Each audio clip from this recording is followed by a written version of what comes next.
నమస్తే రమగారు. నమస్తే జయ. రమగారు, ఉమ్. వివాహేతర సంబంధాలు, స్నేహాలు కాపురాల మీద ఎలాంటి ప్రభావాన్ని చూపిస్తున్నాయి? ఇప్పుడు ఎక్కువ కనపడుతున్నాయి కదా. అవును. ఇదివరకు కూడా ఉండేవి జయ. ఉమ్. అవేమి ఇవాళ కొత్తగా వచ్చేసినవి కాదు, ఉన్నాయి ముందు నుంచి కూడా. అయితే అప్పటి కాలం, ముందు కాలం ఏంటంటే ఆడవాళ్ళకి ఇన్సెక్యూరిటీ, ఫ్యామిలీస్లో ఎవరు వాళ్ళని వెనక్కి తీసుకోకపోవటము, భర్తలకు ఏదైనా ఎక్స్ట్రా మ్యారిటల్ అఫైర్స్ ఉన్నాయనుకో, అప్పుడు వీళ్ళు చాలా కష్టపడేవాళ్ళు. ఇందులో ఏంటంటే రకాలు ఉంటాయి. ఎక్స్ట్రా మ్యారిటల్ అఫైర్ ఉన్నా కూడా సంసారాన్ని ఏ రకంగానూ చేయకుండా డిస్టర్బ్ చేయకుండా ఉంచుకునే జనం కొంతమంది. బాగా ఆస్తి స్వాస్తులు ఉంటే ఏదో కొంత ఆస్తి అటు పోనిచ్చినా మిగిలిందంతా జాగ్రత్త చేసి వీళ్ళని చూసుకుని, ఇందులో భార్యలు చాలా కష్టంగా ఉన్న మనసుకి పెద్ద ఇబ్బంది లేదు కాబట్టి ఏదో సర్దుకుని ఉండేవాళ్ళు. పైగా ఈ మగవాళ్ళ ఇలాంటి దౌష్ట్యాలకి సమాధానం చెప్పగలిగే స్థితి ఆనాడు ఉండేది కదా. మగాడు వాడిది ఏముంది అని తల్లిదండ్రులు కానీ స్నేహితులు పెద్దవాళ్ళంతా కూడా సపోర్ట్ చేసేసేవారు మగవాళ్ళని. మనకున్న ముందున్న చరిత్రలో కూడా రమగారు, రాజులు తీసుకున్నా, పురాణ ఇతిహాసాలు తీసుకున్నా కూడా ఇద్దరిద్దరు ఉండటం అట్లా సహజం కదా. అది దాని ప్రభావం ఏమన్నా ఉంటుంది. అట్లా కూడా ఆడవాళ్ళు కొంచెం తొందరగా పెద్దవాళ్ళు అయిపోతారు, మగవాళ్ళకి ఇంకా యవ్వనం ఎక్కువ కాలం ఉంటుంది. ఏవో రకరకాల రాములవారు వచ్చినాకే కదండి ఒకే భార్య అనే సిద్ధాంతం బాగా నాటుకుపోయింది. ఒకే భార్య. అబ్బే, రాముల వారి తరంలో దాంట్లో మాత్రం ఎక్కడో ఉంటాం జయ, మనం ఇలాంటి భావాల్లో ఉంటుంటాం. ఒకే భార్య ఉన్న రాముల వారి తండ్రికి ఎంతమంది భార్యలు ఉన్నారు? 3 భార్యలు ఉన్నారు. ఆయన పెట్టుకున్నాడు సిద్ధాంతం. అదే నేను ఆయన పెట్టుకున్న దగ్గర నుంచి పెట్టుకున్న తర్వాత ఇప్పుడు ఆ తర్వాత వచ్చిన మహాభారతంలో అందరు బోళ్ళంత మంది భార్యలు లేరా? కృష్ణుడికి లేరా? ధర్మరాజుకి లేరా? భీముడికి లేరా భార్యలు? అంటే ఆయన వ్యక్తిగతంగా పెట్టుకున్న సిద్ధాంతమే అనుకోవాలి మనం. అదే ఆయన తన సిద్ధాంతం ఏకపత్ని వ్రతుడుగా ఉంటానని పెట్టుకున్నాడు ఆయన. అయితే ఆయన్ని ఎవరైతే నమ్ముతారో వారు దాన్ని ఫాలో అయ్యేవారు. అయితే అవుతారు, లేకపోతే లేదు జయ. అంతే, అసలు అదేమి రూల్ కాదు. ఏకపత్ని వ్రతులుగానే ఉన్నారని చరిత్రలో చెప్పగలిగిన వాళ్ళు తక్కువే ఉన్నారు. ఏకపత్ని వ్రతుడు అనగానే ఠకీమని మనకు గుర్తొచ్చేది ఎవరు? రాములు వారు. అంతే. అసలు ఆయన ఇందులోకి రాకూడదు మనం. ఆ పాయింట్ అసలు ఇక్కడ లేనే లేదు, అది వేరే సంగతి. జనాల ఉద్దేశాలు, అభిప్రాయాలు. అయితే క్రమంగా ఎక్స్ట్రా మ్యారిటల్ అఫైర్ పెట్టుకుని ఆమె కోసం వెళ్ళిపోయి ఈ సంసారాన్ని వదిలిపెట్టేసేవాళ్ళు. ఇక్కడ భార్యను అసలు చూడకుండా, డబ్బులు ఇవ్వకుండా, ఇంట్లో ఏమీ చూడకుండా, పిల్లల జీవితాలు పాడు చేసేసి, వాళ్ళకి చదువుకోవడానికి చేయకుండా, ఆస్తంతా అక్కడ ఎవరికో దోచిపెట్టేసి అలా అప్పుడు వీళ్ళకి, తల్లులకి, ఆడవాళ్ళకి పుట్టింట్లో సపోర్ట్ దొరికిందా, లభిస్తే, అవకాశం ఉంటే ఆ పిల్లల్ని ఎట్లా కొట్లా ఆవిడ బతికించుకునేది. తర్వాత కాలంలో ఆడవాళ్ళకు కూడా ఉద్యోగాలు, చదువులు వచ్చాక కూడా మగవాళ్ళ ఇలాంటి దౌష్ట్యాలని సమాజం కోసం, ఒంటరిగా ఉంటే తనకి ఇలాంటివేవో దిక్కుమాలిన పరిస్థితులు వస్తాయన్న భయంతో, సెక్యూరిటీ కోసం తండ్రిని వదిలిపెట్టేసింది అంటే పిల్లలకి పెళ్ళిళ్ళు కావన్న భయాలతోటి సర్దు కూరుకునేవాళ్ళు. ఇదివరకటి కాలం అంతా 90% మగవాళ్లదే దౌష్ట్యం, మగవాళ్లకే ఎక్స్ట్రా మ్యారిటల్ అఫైర్స్ ఇదివరకటి కాలం. తర్వాత ఇటీవల కాలంలో ఆడవాళ్ళకి, మగవాళ్ళకి కూడా ఎక్స్ట్రా మ్యారిటల్ అఫైర్స్. వివాహేతర సంబంధానికి ఆడ మగ ఇద్దరు అతీతులు కాదు. ప్రెసెంట్ అయితే కొంతకాలంగా ఇదే ఉంది. ఆడవాళ్ళు ఎప్పుడు పతివ్రతలుగాను ఉండటం లేదు, మగవాళ్ళు ఏకపత్ని వ్రతులుగాను ఉండట్లేదు. వాళ్ళది ఎక్కువ, వీళ్ళది తక్కువ అని చెప్పడానికి వీలే లేదు. మనం నిన్నటికి నిన్న పెళ్లి ఇష్టం లేక ఆ పిల్ల ఎవరో ఒక కుర్రాడి పేక్ కోసేసిన కేసు చూసాం. అంతకుముందు కాలంలో మనం ఏం చేసాము, మనం చూసిన కేసులు, ప్రేమించట్లేదని అమ్మాయి కొబ్బరి బండాలు నరికే కత్తితో నరికేసిన ఒక దుర్మార్గుడిని చూసాం. ఆడపిల్లలు ఏం తక్కువ తినలేదమ్మా, ఇప్పుడు వీళ్ళు చేసేస్తున్నారు అలాగే. ఇప్పుడు మనం ఎవరికి చెప్తాం? అంతేగా కదా. అఫైర్ దాకా వెళ్ళొద్దు. స్నేహాలు, ఇవి మనకి సెల్ ఫోన్ అనేది మన జీవితంలోకి ప్రవేశించాక ఈ అఫైర్స్, స్నేహాలు ఇవన్నీ మన జీవితాల్లోకి సక్సెస్ఫుల్గా వచ్చేసినాయి. చాలా ఈజీగా, చాలా సింపుల్గా, ఎవరికీ తెలియదు, తెలియకుండా జరిగిపోతాయి. ఫోన్లలోనే కాపురం చేసేస్తారు. ఎంత బ్యాడ్ ప్రాక్టీసో. మనకి విలువలు లేవు, జీరో చేసేసుకున్నాం. అసలు ఏం లేవు మన దగ్గర. డొల్ల ఈ శరీరం, మనసు డొల్ల. మనం ఒకళ్ళతో కలిసి ఉంటాం, ఇంకోళ్ళతో ఏదో పిచ్చివాగుడు వాగేస్తాం. ఒకటి కాదు 2, 3, 4, 5, 6 కూడా ఫ్లాటీగా మాట్లాడేస్తాం. ఒక మనిషితోటి కాదు, దాంట్లో కూడా ఏమి నియమాలు లేవు మనకి, వాటన్నిటినీ గాలికి వదిలేసాం. ఇందాక ఒక మంచి పదం చెప్పారు సూరమ్మ గారు, ఉమ్. ఫోనుల్లోనే కాపురాలు చేసేస్తున్నారు. ఇంకా పూర్తిగా. ఆఫీసుల్లో ఫ్రెండ్షిప్లు, ఈ ఇంట్లో ఫ్యామిలీ ఉంటుంది, అతనికి అమ్మాయికి కూడా వీళ్ళిద్దరికి స్నేహాలు. ఇప్పుడు ఎక్స్ట్రా మ్యారిటల్ అఫైర్స్ మగవాడి దౌష్ట్యం దుర్మార్గం అని అంటే అనడానికి అవకాశం ఉంది. మనకేముంది, అవతలది ఆడదాంతోటే కదా సంబంధం. ఆ. ఇప్పుడు ఆడవాళ్ళ వల్లే కదా మనకి సమస్య, అది మంజాతే కదా, మంజాతే కదా. ఖచ్చితంగా. ఇప్పుడు వాళ్ళకి ఏదో దుర్మార్గం చెడు అలవాట్లు ఉన్నాయి, ఇలాగ ఎక్స్ట్రా మ్యారిటల్ ఇవి ఉన్నాయని సెపరేట్ అయిపోతారు. వీళ్ళు ఒంటరిగా ఉన్నారని తెలిస్తే వీళ్ళకి ఇంకో 4, 5 ట్రై చేస్తారు. కొన్నాళ్ళు వీళ్ళు కూడా అదే దారి పడతారు. పట్టకుండా ఉండే పరిస్థితి లేదు, మనం సమాజంలోకి వెళ్తున్నాం కదా. విలువ, ఒక బంధానికి ఒక విలువ అనేది ఉంటే మనం ఇది చేయకూడదు. ఏం ఒట్టి మాటలేగా అంటారు కొంతమంది. ఒట్టి మాటలైతే ఎవరితోటైనా బూతులాడేస్తావా నువ్వు? ఒట్టి మాటలైతే చెప్పు. పైగా వాడేదో చేస్తాడు, నేను ఇలాగే చేస్తాను అంటాడు. ఆ భార్య చేస్తే ఒప్పుకోగలరా? మీ ఇద్దరు చెరొకళ్ళతోటి ఎవరో ఒకళ్ళతోటి ఏమిటేమిటో చేసేస్తుంటే మీ మధ్యలో ఉన్న ఈ మీ అమ్మా నాన్న వాళ్ళమ్మా నాన్న మీ ఇద్దరికి కలిపి పుట్టిన పిల్లలు మీ సొంత సమాజం ఏమవ్వాలి? తిలోదకాలు ఇచ్చేసాం మనం విలువలకి, అంతే.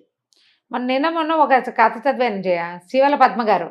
శివల పద్మ చిన్న చిన్న కథలు చాలా బాగుంటాయి, మంచి కథలు రాస్తారు, గుణపాఠం అని. ఒక భార్యాభర్త కథ రాస్తారు, బ్రీఫ్గా 2 వాక్యాలు. ఇప్పుడు ఆవిడ పేరు చెప్పడం ఈ కరెక్ట్గా దీనికి సిచ్యువేషన్కి యాప్ట్గా ఉన్న కథ అది, అందుకనే చెప్తున్నాను. ఓ అమ్మాయి, సుప్రీతి లాంటి పేరేదో, అమ్మాయి భర్త స్నేహం బాగానే ఉంటారు, మొదట పెళ్ళై 5-6 సంవత్సరాలు అయింది. ఆఫీస్లో ఇంకొక అమ్మాయితోటి ఫ్రెండ్షిప్, అతనికి ఫిజికల్ రిలేషనే. నేను వదిలిపెట్టను, ఏం చేసుకుంటావో చేసుకో, అందరూ ఉండట్లా, అందరు ఆడాళ్ళలాగా పడి ఉండమంటాడు అమ్మాయిని. అమ్మాయికి పడి ఉండటం ఇష్టం లేదు. అత్తగారు ఏదో చీర కొనుక్కోవడానికి డబ్బులు ఇస్తే మీరు ఇప్పుడు 2 సార్లు ఇద్దరికి ఇవ్వాలి, నాతో పాటు మీ కొడుకు ఉంచుకున్న అమ్మాయి కూడా ఉంది, ఆవిడ కూడా ఇవ్వాలి కదా అంటుంది. ఓ తల్లి కేకలేస్తుంది, ఏమిట్రా అంటే అదన్నీ పిచ్చివాగుడు వాగుతుంది అంటాడు. ఇది భార్యాభర్త మధ్యలో వాళ్ళిద్దరే కొట్టుకుంటూ ఉంటే బాగుంటుంది. అందరికీ తెలిస్తే ఎంత ఆక్వర్డ్గా ఉంటుంది. ఆ అమ్మాయి ఏం చేస్తుంది, పడుండమంటాడు మొగుడు, సత్యనారాయణ వ్రతం పెట్టుకున్నామని అందరినీ పిలుస్తుంది. పినమావ గారు వాళ్ళు వీళ్ళు వచ్చినప్పుడు ఎందుకమ్మా మమ్మల్ని అందరినీ పిలిచేప్పుడు ఏమిటి పెట్టుకున్నారంటే మా ఆవిడ ఉంచుకున్న అమ్మాయి ఉంది, అమ్మాయికి చూపిద్దామని మీకు పరిచయం చేయటానికి అని చెప్తుంది. ఈ ఉంచుకోవటం అనే పదం ఎంత అసహ్యంగా ఉంది జయ. ఈ మాట ఎవరికి వాళ్ళు ఇది నా మీదకి రావటం అనేది ఆలోచించుకుంటే కదా మనకి సిగ్గొచ్చేది. ఇప్పుడు ఆడవాళ్ళ ప్రమేయం లేకుండా ఈ ఎక్స్ట్రా మ్యారిటల్ అఫైర్ అనేది కుదరదు కదా. ఎట్లా కుదురుతుందండి? 2 చేతులు కలిస్తేనే కదా, అవతల మనిషి ఆడమనిషి అయితేనే కదా ఇది కుదిరేది. ఆ మనిషికి కూడా ఉండాలి కదా. ఇంతకీ అమ్మాయి కూడా వస్తుంది భర్తతో కలిసి, అతనికి ఆఫీస్ కొలీగు భర్తతో కలిసి సత్యనారాయణ వ్రతానికి వస్తుంది. ఏ వ్రతం అయిపోయిందా, ఇది అయిపోయిందంటే అయిపోయింది, మా ఆయన నేను అందరికి పరిచయం చేయాలి కదా, నువ్వు నాలాగానే కదా, నేనెంతో నువ్వు కూడా అంతేట మా ఆయనకి అందరికీ పరిచయం చేద్దామని నిన్ను రమ్మన్నానంటూ. ఏం మాట్లాడుతాను? అవును మరి చెప్పాడు క్లియర్గా, ఆ మాట చెప్తున్నాడు కదా. మరి అదేమిటో మీ ఆయన కూడా అలాగే అంటే బాగుంటుంది కదా, నా అమ్మాయి భర్త ముందే చెప్తుంది. ఆఫీస్ ఫ్రెండ్స్ వాళ్ళిద్దరూ సంబంధం మెయింటైన్ చేస్తారు, ఇద్దరు కలిసి ఫోన్లలో మాట్లాడుకుంటారు, ఎక్కడికైనా వెళ్ళి స్పెండ్ చేస్తారు. ఆ అమ్మాయికి అమ్మాయి సంసారం ఉంది, ఇతని సంసారం ఉంది. ఆ అమ్మాయి భర్తకి ఏం తెలీదు, ఈ అమ్మాయి ఇతని భార్యకి మాత్రం తెలుసు. ఆ అమ్మాయి ఒప్పుకోదు. ఏమంటుంది, ఇప్పుడు నేను కూడా 6 ఏళ్ల నుంచి నేను నీతో కలిసి ఉంటే నేను నచ్చక నువ్వు నచ్చలేదు, నేను ఆ అమ్మాయిని చూస్ చేసుకున్నాను అంటాడు. అయితే వెళ్ళి దాంతోనే కాపురం చేయండి, అది కాపురం వదిలిపెట్టుకుని రాదు. ఇదే కదా ఎక్స్ట్రా మ్యారిటల్ అఫైర్ అంటే. ఈ అమ్మాయికి ఓ పిల్ల కూడా ఉంది, చంటి పిల్లాడు ఎవరో ఉన్నాడు, 2 ఏళ్ల పిల్లాడు 3 ఏళ్ల పిల్లాడు. తర్వాత ఏమవుతుందండి? ఇదే కథ ఎండ్ చేస్తారు. అతని భర్త ముందే మొత్తం అందరికీ ఓపెన్ చేసేస్తుంది. ఆ అమ్మాయి భర్తకి తెలిసిపోయింది. ఇప్పుడు అమ్మాయి పరిగెత్తుకుంటూ వెళ్ళిపోతుంది మొగుడు వెనకాల ఏడుస్తూ. మరి అమ్మాయికి సంసారం పాడు చేసుకోవడం ఇష్టం లేదు, జస్ట్ సరదా స్నేహం చేస్తుంది. నీ సరదా స్నేహం పాడవచ్చు, నీ సరదా స్నేహం ఇంకొక స్త్రీకి అపరిమితమైన కష్టాన్ని కలిగిస్తే ఎట్లా? అదే కష్టం నీకొస్తే నీ భర్త కూడా ఇలాంటివే చేస్తే అని వీళ్ళు ఆలోచించాలి. నా భార్య కూడా ఇలాంటిది చేస్తే నేను ఓర్చుకోగలని మగవాడు ఆలోచించాలి. సరదాగా మొదలు పెడతారు జయ, హాయ్ హలో గుడ్ మార్నింగ్లతో. నేను చూస్తాను కదా, నాకు వస్తాయి అలాంటి కేసులు కేసెస్ చూస్తారు. పొట్టిగా గుడ్ మార్నింగ్, మొదటి రోజు గుడ్ మార్నింగ్, ఒక 5-6 రోజుల తర్వాత ఇంకో ఏదో 2 వాక్యాలు. వీళ్ళు ఏదో డెస్పరేట్గా ఉంటారా, 2 వాక్యాలు, 2 కాస్త 4 అవుతాయి, 6 అవుతాయి, తర్వాత నీ ఫోటో పంపించు, నా ఫోటో పంపించు, నువ్వు నేను. ఈ నువ్వు నేనుగా మనతో పాటు తాళి కట్టి ఉంచుకున్న భార్య ఉంటుంది చూడు, అది నువ్వు నేనులో ఉండదు. దానికి ఏనాడు తెల్లారైతే శుభోదయాలు గుడ్ మార్నింగ్లు చెప్పరు, వాళ్ళు ఎవరికో చెప్తారు. ఇంట్లో ఉన్నది పనికిరాదు. అసలు నువ్వు గుడ్ మార్నింగ్ చెప్పక్కర్లేదు, శుభోదయం చెప్పక్కర్లేదు. పొద్దున్నే లేచిన భార్య మొహం బాగుందో లేదో అయినా అది కూడా చూడలేదు. ఆమె మూడ్ ఆఫ్గా ఉందో లేదో కూడా పట్టించుకోరు, వీళ్ళు ఫోన్ లొక్కుంటూ ఉంటారు. అంతే, భార్యలు భార్యలు కూడా అంతేనమ్మా. లేవగానే భర్త కాఫీ ఇద్దాం, ఇల్లు వాకిలి చూసుకుందాం అనుకోవట్లా. వీళ్ళు తెల్లవారుజామున వాకింగ్కి లేచిన దగ్గర నుంచి మెసేజ్లు పెడతారు. నాకు వస్తాయి కేసులు, అందుకని ఇంత క్లియర్గా చెప్తున్నా నేను. తెల్లవారుజామున వాకింగ్కి నిద్ర లేచి కృష్ణారామ అనుకోవటం మానేసి ఎవరికో గుడ్ మార్నింగ్ పెడతారు. ఇప్పుడు ఫ్రెండ్స్ గ్రూప్ ఉన్నాం మనం, ఒకళ్ళు గుడ్ మార్నింగ్ పెడితే అందరికీ వస్తుంది, పోనీ బాగుంది. నువ్వు స్పెషల్గా ఒకళ్ళకి ఎందుకు పెట్టాలి? ఓ పర్సన్కి పెట్టామంటే వాళ్ళు ఏదో స్పెషల్ అనే కదా. క్రమంగా ఈ స్పెషాలిటీ ఎక్కడికి తీసుకెళ్తుంది, దాని ఖరీదు నీ జీవితం అని నీకు ఎప్పుడైనా అర్థమవుతుంది. ఒక టైము, ఒక పద్ధతి, ఒక విలువ ఏమి నాకు తోచింది నేను చేసేయటమే, అంతే. ఎవరికి తెలియదు అనేది ఒక కాన్సెప్ట్ అయితే, నా ఇష్టం అనే ఇంకొక ఆలోచన రమ్మగారు. అమ్మాయిల కలనే ఉంది, అబ్బాయిల కలనే ఉంది. నీ ఇష్టం బాగానే ఉంది, ఓకే, నేను అస్సలు కాదను, మనం కాదనం, ఎవ్వరు కాదనరు. కానీ నీ తాలూకు ఈ ధోరణి వల్ల దీని విలువ, నీ క్యారెక్టర్ అని నీకు అర్థమవుతుందా ఎప్పటికైనా? నీ వ్యక్తిత్వం అంత ఆలోచిస్తారంటారా?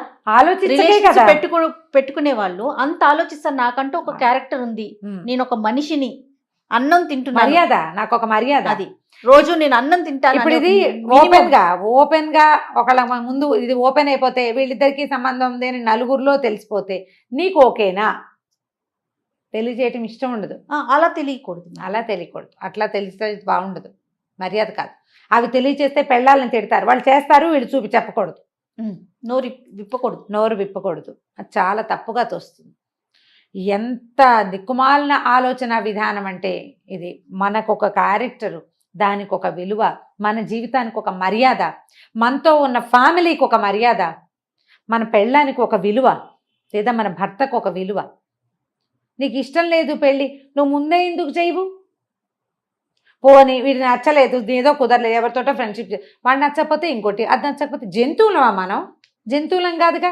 ఎందుకు చక్కగా వేషభూషాలన్నీ మనకి జంతువుల్లాగా అడవిలోకి వెళ్ళిపోతే హాయిగా వస్త్రాలు ఉండవు, ఫ్యాషన్ ఉండదు, ఎలా పడితే అలా ఉండొచ్చు. నీకు అవి ఎలా విశృంఖలంగా చేస్తాయో ఆ విశృంఖలతని మన దైనందిన జీవితంలో విత్ సెల్ ఫోన్ చేసేస్తున్నాం మనం. ఆలోచించండి, ఎక్కడికి పరిగెడుతున్నాం. మనం ఎంత సంపాదించినా, ఎంత పేరు తెచ్చుకున్నా, ఎంత బ్రైట్ ఫ్యూచర్ ఉన్నా, దాంతోపాటు క్యారెక్టరు, విలువ, వ్యక్తిత్వము, విలువ అనేవి 2 పెద్ద పాయింట్లు ఉంటాయి. ఆ 2 ఉంచుకోండి. జస్ట్ అవకాశం దొరకగానే, ఎవ్వరూ చూడలేదనగానే మనలో ఉన్న మృగాన్ని బయటికి తెచ్చేయకూడదు, తేకూడదు. మృగాన్ని తల పగలగొట్టి లోపల ఉంచుకోవాలి. ప్రతి వాళ్ళకి ఉంటాయి, ప్రతి మనిషిలోనూ ఒక చిన్న పిల్ల ఉన్నట్టే ఒక మృగం కూడా ఉంటుంది. దాన్ని తల మీద కొట్టాలి ఎప్పటికప్పుడు, అది స్పృహ తప్పి లోపల ఉండాలి, దాన్ని బయటికి రానివ్వకూడదు. ఈ మృగాల్ని బయటికి తెస్తే మీరు మనుషులుగా మిగలరు, సమాజం పాడైపోతుంది. ఇప్పటికే మనం పాడైపోయే దిశగా అడుగులు వేస్తున్నాం. మనం ఎవ్వరికీ చెప్పక్కర్లా, మనలో మనం మార్చుకుందాం. ఇప్పటిదాకా ఏం చేసామో చేసాం, కనీసం ఇప్పుడు కట్ చేసుకుందాము. ఇప్పుడు ఈ పిచ్చిగా పెరిగిపోయే రెక్కల్ని కత్తిరిచ్చేసేయాలి. కరెక్ట్గా ఎగరడానికి సరిపడానే రెక్కలు ఉండాలి జయ. అవునండి, దేనికైనా దాన్ని మించి పెరగకూడదు, అది ఎక్కడో చోట చిక్కుకుపోతుంది. ఈ అక్కర్లేని బంధాలలో చిక్కుకుపోవద్దు, చిక్కద్దు, చిక్కకుండా ఉండాలని ప్రయత్నం చేయండి. ఉన్న బంధాన్ని శాశ్వతంగా కొనసాగించాలి, దానికి విలువ ఇవ్వండి, మీకు విలువ ఇచ్చుకోండి ముందు, రైట్? అప్పుడు ఇంకా ఏ సమస్యలు ఉండవు. నమస్తే రమ్మగారు. నమస్తే.